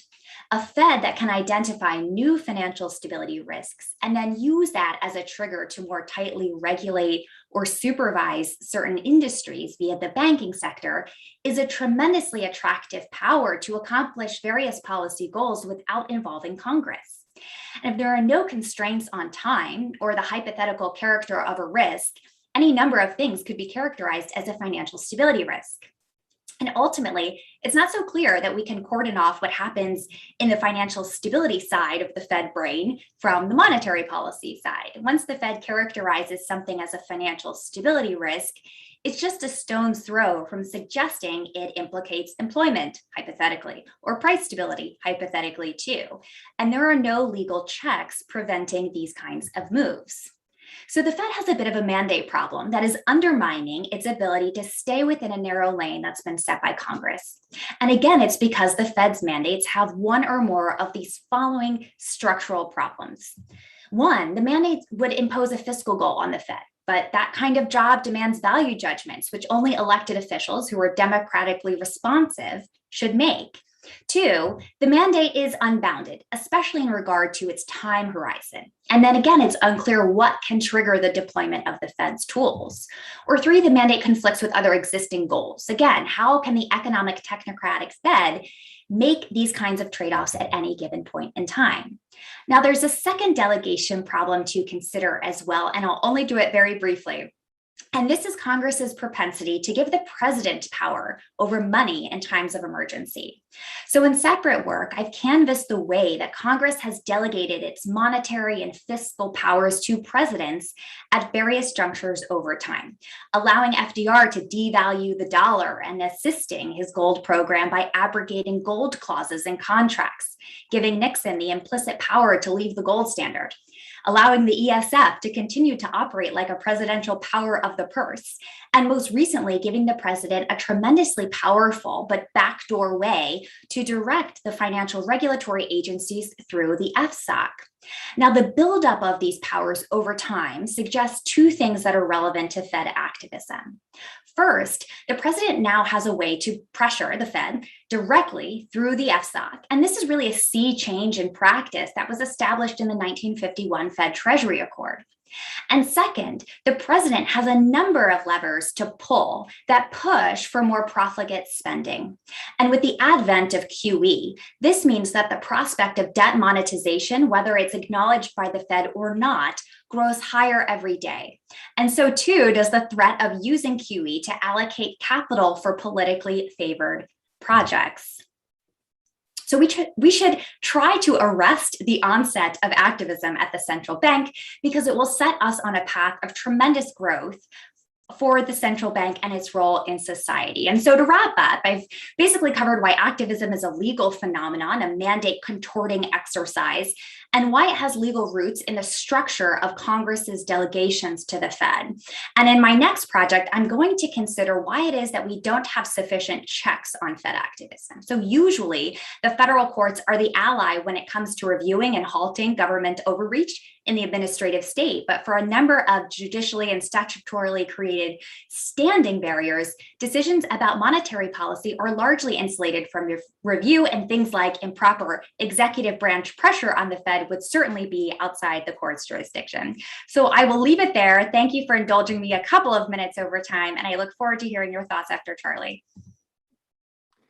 Thanks so much, Christina. That was a terrific presentation, raised a lot of great points, and I'm sure will provoke a lot of great questions. Before we do move to Q&A, however, let's hear from our second speaker, Charles Calomiris. The title is The Institutional De-Evolution of Government Financial Policy. Take it away, Charlie. Thanks very much, Peter. And I apologize if my video comes in and out. I'm having a little trouble with it, but the slides are fine, so that's the main thing. And I want to begin just by thanking Christina. I thought that was really such an excellent presentation. And mine is going to complement her presentation quite a bit. in the sense that I'm going to talk a little bit about the history of the development of institutional constraints that make sense. And she's pointing out some vulnerabilities in the current institutional structure of the Federal Reserve. I want to go a little bit broader even, and this is borrowing from a paper that's still in process that Peter, Stella, and I are working on. And I've entitled my remarks, "The Institutional Devolution of Government Financial Policy." The paper that Peter and I are working on really began from just noting how much progress had been made as of about 2006 along so many lines in good institution building in financial mechanisms, including the central bank. And then reflecting on how much has changed, I would say in a negative direction, since 2006. And so let me just go through that a little bit. And then I'll also comment on, in light of all that, what's our sort of implicit model, understanding how history has worked so far, and what are the prospects for improvements getting back to where we were in 2006 right now. And I'll end with, I'm sorry to say, a fairly pessimistic note. That is that my understanding from history of how these institutional changes happen makes me think that things are going to get a lot worse before they get better. So let me just go through a little bit now what we have in that paper. The first thing to note is that it's really that the interesting history here is an evolution, I would say, over about 500 years of what I'd call statecraft and finance. If you're familiar with my book with Steve Haber, we go through that evolution pretty carefully in 5 countries. And it's largely about how these initially Italian city-states and later nation states in Europe confronted their own problems and used the chartering of institutions to try to deal with those problems. And the 2 main things that they were trying to do was to solve the government's problem of how it could get good prices for its debts so that it could fund itself. And secondly, how it could create stable value in the monetary system. And those problems go back even prior to the fiat money systems in the 16th century. So I'm not going to go through all that evolution, but I think it's really important to understand that that evolution, these policies that created all these institutions, were really driven always by these 2 things, by merchant classes, especially we would say in Venice initially, but then later in the Netherlands, who really were designing institutions to try to improve the stability of money mainly, or starting with the Bank of England and many other places. Really, the Bank of England was a government debt swap, which was created as an institution initially just to solve debt problems related to the war with France, and it persisted in doing that until really the 19th century. And then there was a shift, of course, as things happen over time, from those initial sort of very simple goals in the Netherlands, Wisselbank or the Bank of England, toward more sophisticated activities that had to do with the creation of true central banks, not just what were called banks of issue, which evolved into central banks, and also formal treasury departments, and also various kinds of chartered banks, everything from commercial banks to or savings banks or housing-related institutions like Fannie and Freddie. So when we think about this evolution, it's all of that. All of those things happened together, and they were driven by those overriding objectives of trying to make sure governments could fund their debt, especially during wars, and also that they could create exchange media that would be conducive to trade. And everything came out of that. Of course, our own experience in the US with Alexander Hamilton's system initially evolving up to the creation of the national banking system, eventually the Federal Reserve, is all part of that story. Chartering banks, creating different mechanisms for the way that the monetary system would work, and also how the central bank eventually comes into being. And if you look at things as of about 2006, I think you can say, and there are a lot of people who've written about this, Christina included, myself included. I'll talk a little bit about Hal Scott's recent work. We could go through a very, very long discussion, but I think what's remarkable or interesting, at least, is there's a lot of consensus about how things sort of evolved in a fairly favorable direction. So looking back on history from 2006, I think we were sort of patting ourselves on the back a lot. Everything wasn't perfect. I'll talk about that too. But even the part that wasn't perfect, we were seriously talking about improving along these kinds of consistent lines. So first, dividing responsibilities efficiently to ensure accountability, proper focus. Christina talked a lot about that. As of 2006, the Fed was doing a bills only sort of open market operations policy. The Treasury was setting the debt structure, that is the maturity structure, because the Fed wasn't intervening outside of the bills. And so the Treasury, one authority, set that structure. Fed monetary policy Fed was setting monetary policy. And the Treasury had basically for some years adopted the policy that in order to avoid disrupting anything in the short term having to do with the Fed's positions, that it kept its total balances at commercial banks constant and small. That's very important because then the Fed has immediate and continuing control over monetary policy, because as we know, changes in Fed Treasury balance, changes in Treasury balances in the banking system actually can change monetary policy in a way that's unrelated to what the Fed is doing. The Fed was not subsidizing any particular businesses or sectors because it was only doing Treasury bill operations. State-owned banks like the Ex-Im Bank or Fannie and Freddie were operating separately from the Fed and with a fiscal mandate coming from some kind of statutory authority. Okay, that's what I mean by divided responsibilities.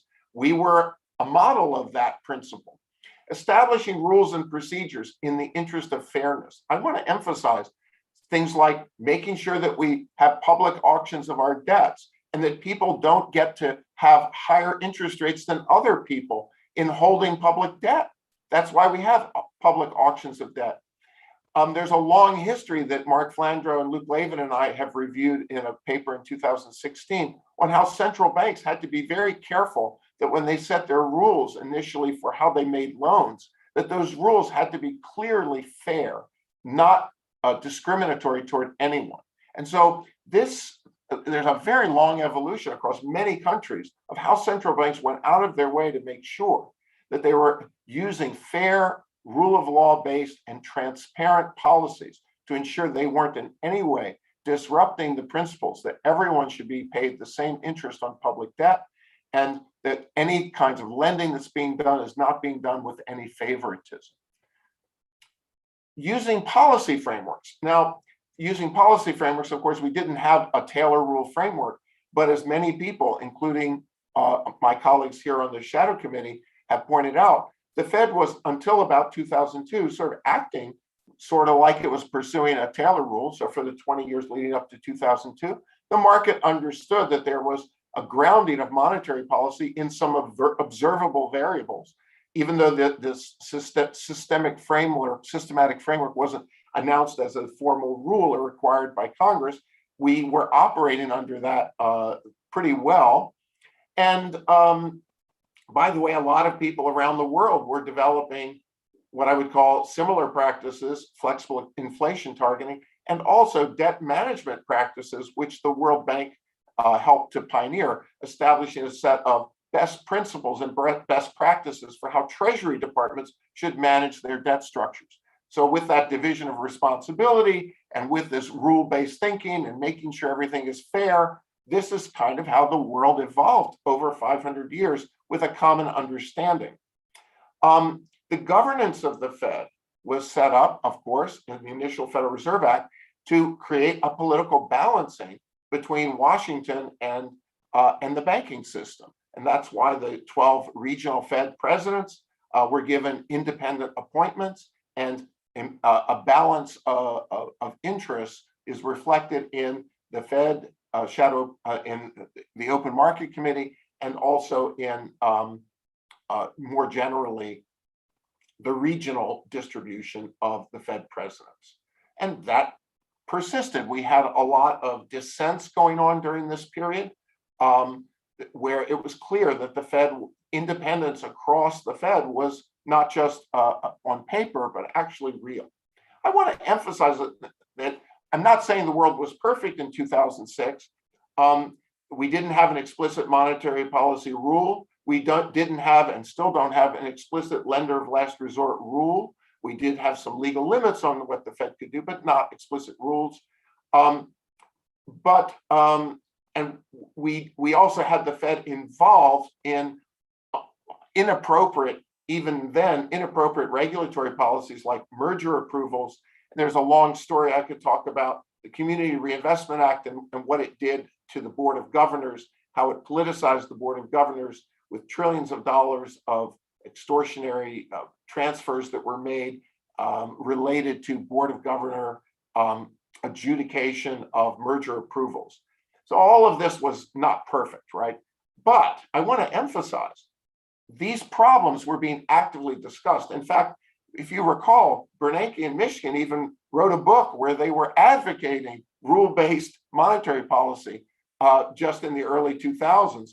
Also, you may remember that Robert Steele, when he was at the Treasury Department as Undersecretary, had drafted a white paper on reforming the regulatory structure to take the Fed out of these fiscal policies related to things like merger approval, precisely so that we could create that first principle of dividing responsibility for transparency and accountability along the lines I think Christina was talking about too. So I want to emphasize, while things weren't perfect, we were in a pretty good evolutionary situation here. As of 2006, a lot of progress had been made, and not just in the US, but in many countries.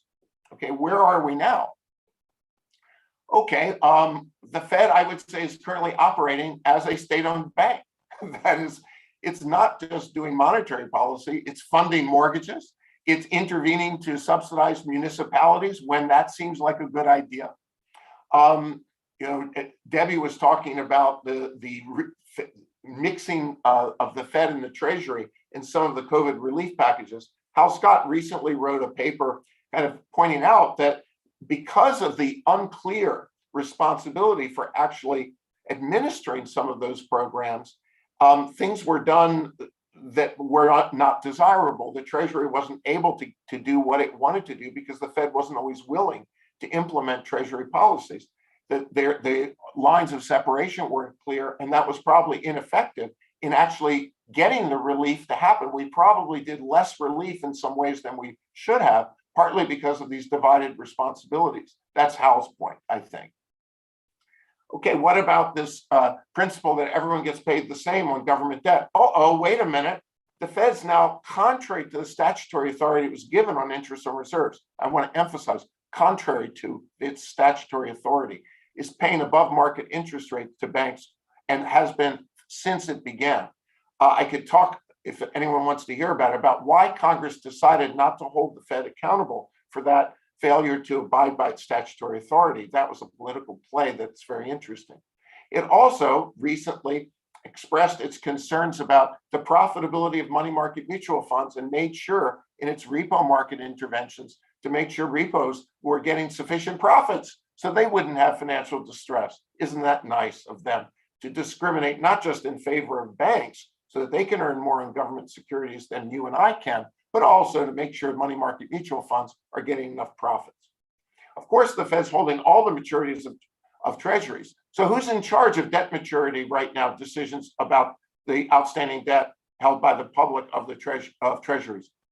Is it the Treasury that decides on the issuance across different maturities, or is it the Fed that decides to purchase different maturities? I think we don't know who's responsible. And then, of course, the Fed's regulatory and supervisory powers have exploded in response to the 2008 crisis and also the COVID crisis. Monetary policy is completely adrift.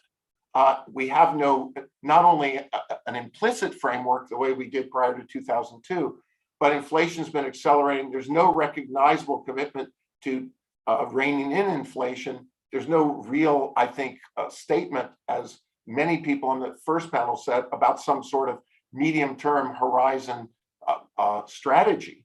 And we have these new crazy theories abounding about how inflation is unrelated to government deficits or money creation. the new so-called new monetary theory, the world seems like it's kind of going crazy. We don't have a central bank that knows what it's up to, that can communicate anything. Fed tools, as I mentioned before, have been weakened by the combination of interest on reserves and the elimination of reserve requirements. And I would say the Fed doesn't even really know how much it's going to have to sell to achieve a particular increase in interest rates. And my suspicion is it's going to have to sell a lot more than it thinks to get interest rates anywhere near where Andy wants them to be in terms of a neutral policy. The Fed doesn't even know. No one, to my knowledge, people aren't even talking much about this with the exception of Peter Iron. Fed governance, of course, has completely changed. It used to be that the board approved of recommendations. Now the board is dictating the presidents of the Fed. I can point to specific examples. It's a disgrace the way that they've abused their authority, but there's no accountability for this because Congress likes this, because members of Congress meet with chairs of the Fed to tell them who the president should be of individual Federal Reserve banks, and they get the person they want. That happened. The Fed board is now openly partisan, and I think this climate is just an example of that, and it's working closely with one side on the political spectrum. That is really new. Treasury balances in banks, I mentioned, had been small and constant, are no longer small or constant. This reflected actually some policies related to COVID when Secretary Mnuchin decided to issue large amounts of debt in advance, not knowing whether markets might be disrupted somehow by the COVID crisis. But the point is, a lot of the apparent tightening that happened last year, if you were tracking the monetary-based changes, were related to changes in Treasury balances, not to Fed policy. The Treasury was a significant contributor to monetary policy change last year, just through these unpredictable changes in its own balances, something that as of 2006 didn't exist. It feels to me a lot like we're back in the 1970s with respect to a politicized Fed board, an unwillingness to fight inflation, and confusion about understanding what monetary policy is and how to use it. My last slide, I'm sorry, I'm not very optimistic. The model I have that explains all this combines shocks and opportunists. The shocks, like the financial crisis and the COVID crisis, tend to produce myopic decisions by government, which inherently fail to protect institutional progress that's been made before.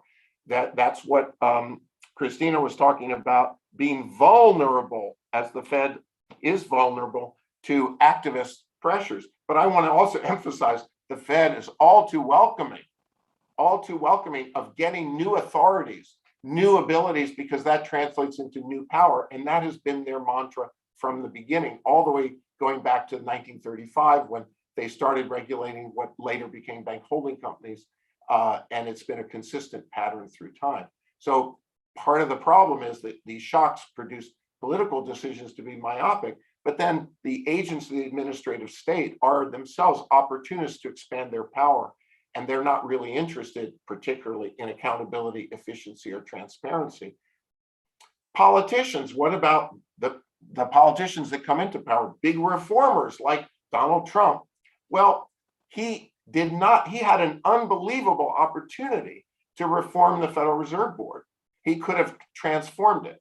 I was talking to people in the Trump administration after the election saying, you have an unbelievable opportunity to put the Fed back on course, to appoint people who have a consistent sort of vision of what's needed to restore systematic monetary policy and the separation between monetary and fiscal policy. Those are the key things that were needed. Frankly, they didn't care. Politicians generally don't care. They're myopic. They don't care about restoring the long-term institutional quality of the Fed. They have other things they care more about, building a wall. And I'm not trying to say those things aren't important, right? But they care about those. And they basically trade off Fed appointments or regulatory policy changes that they don't care about for the things they really care about. And that's what the Trump administration did. Good governance When does good Fed governance become a real political objective that will lead to reform? Well, we saw an example in our lifetime. That was when Jimmy Carter decided to let Paul Volcker, and I want to emphasize, decided knowingly to let Paul Volcker cause a major disinflation, knowing it would be unpopular, but deciding that it was in the country's interest and maybe even in his own short-term interest, given how unpopular inflation was.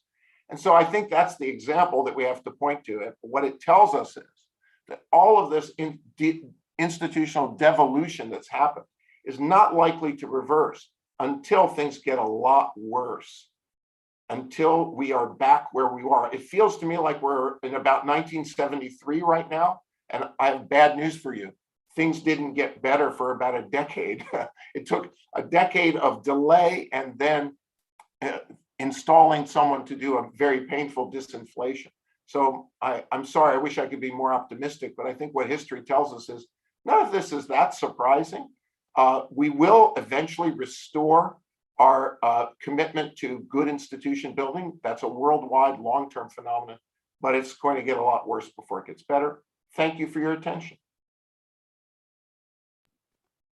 Thanks so much, Charlie. Well, we're running up against the 4 p.m. deadline, but on the other hand, I do think we have a little bit of time to take a couple questions before we wrap up.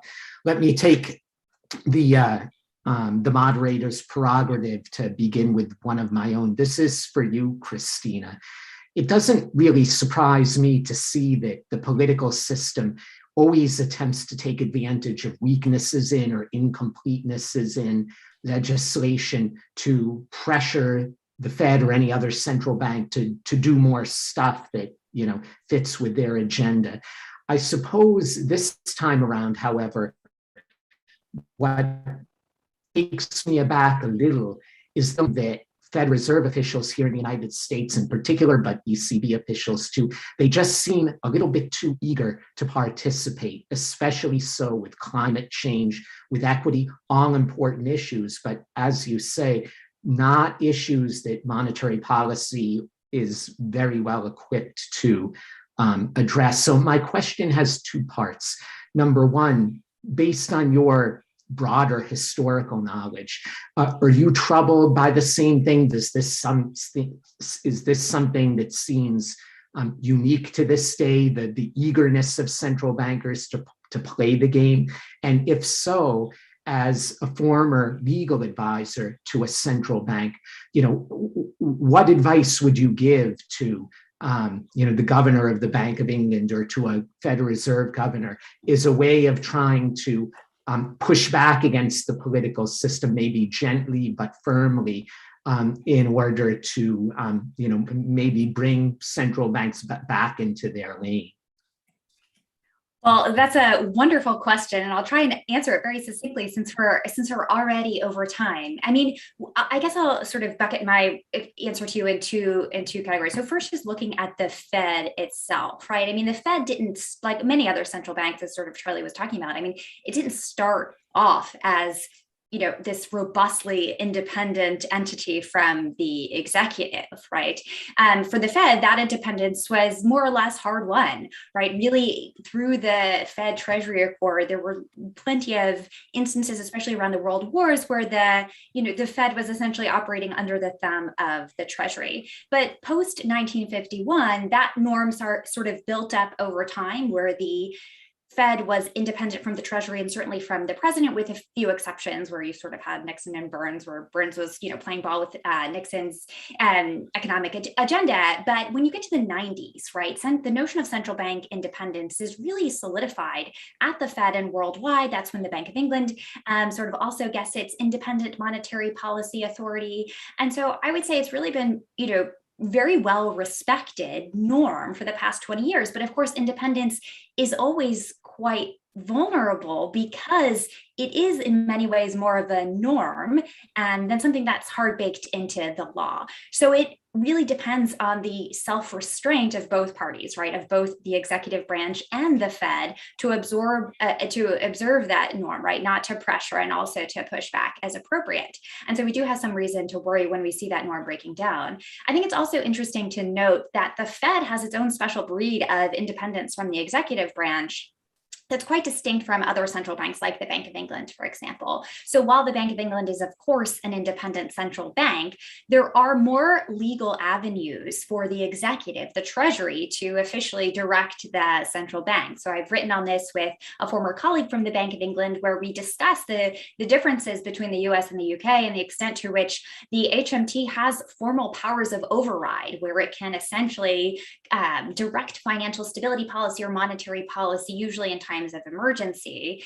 And there are also sort of peacetime mechanisms by which the Chancellor of the Exchequer can write to the governor and say, well, this is how we believe you should be interpreting price stability, and this is what our economic priorities are. And that secondary mandate is hardwired into the Bank of England Act. So there isn't the same kind of norm against executive branch influence that you have in some other central banks. And so I think there's a special reason for the Fed to be particularly keen to jealously guard its independence, to borrow a phrase from the framers. Fantastic. Thank you very much. Well, I think we are up against the deadline, so I will have to wrap things up starting now. Before I let everyone go, though, let me once more thank our very special and distinguished guest, Christina Skinner, for the excellent comments, the excellent presentations. Thanks so much for joining us this afternoon. I'd also like to thank everybody at MI, Rayhan and Allison, of course, but also the all-star but unsung production team, Kayla, Noah, Brianna, and everybody else at MI. And let me thank most of all those of you who have joined in through the live stream today for your interest, enthusiasm, for all of your questions. Please visit us at shadowfed.org. All of the papers and presentations from today's meeting and past meetings you can find there. And hopefully our paths will cross again, hopefully in person very soon. Thanks again, everybody, and have a great week.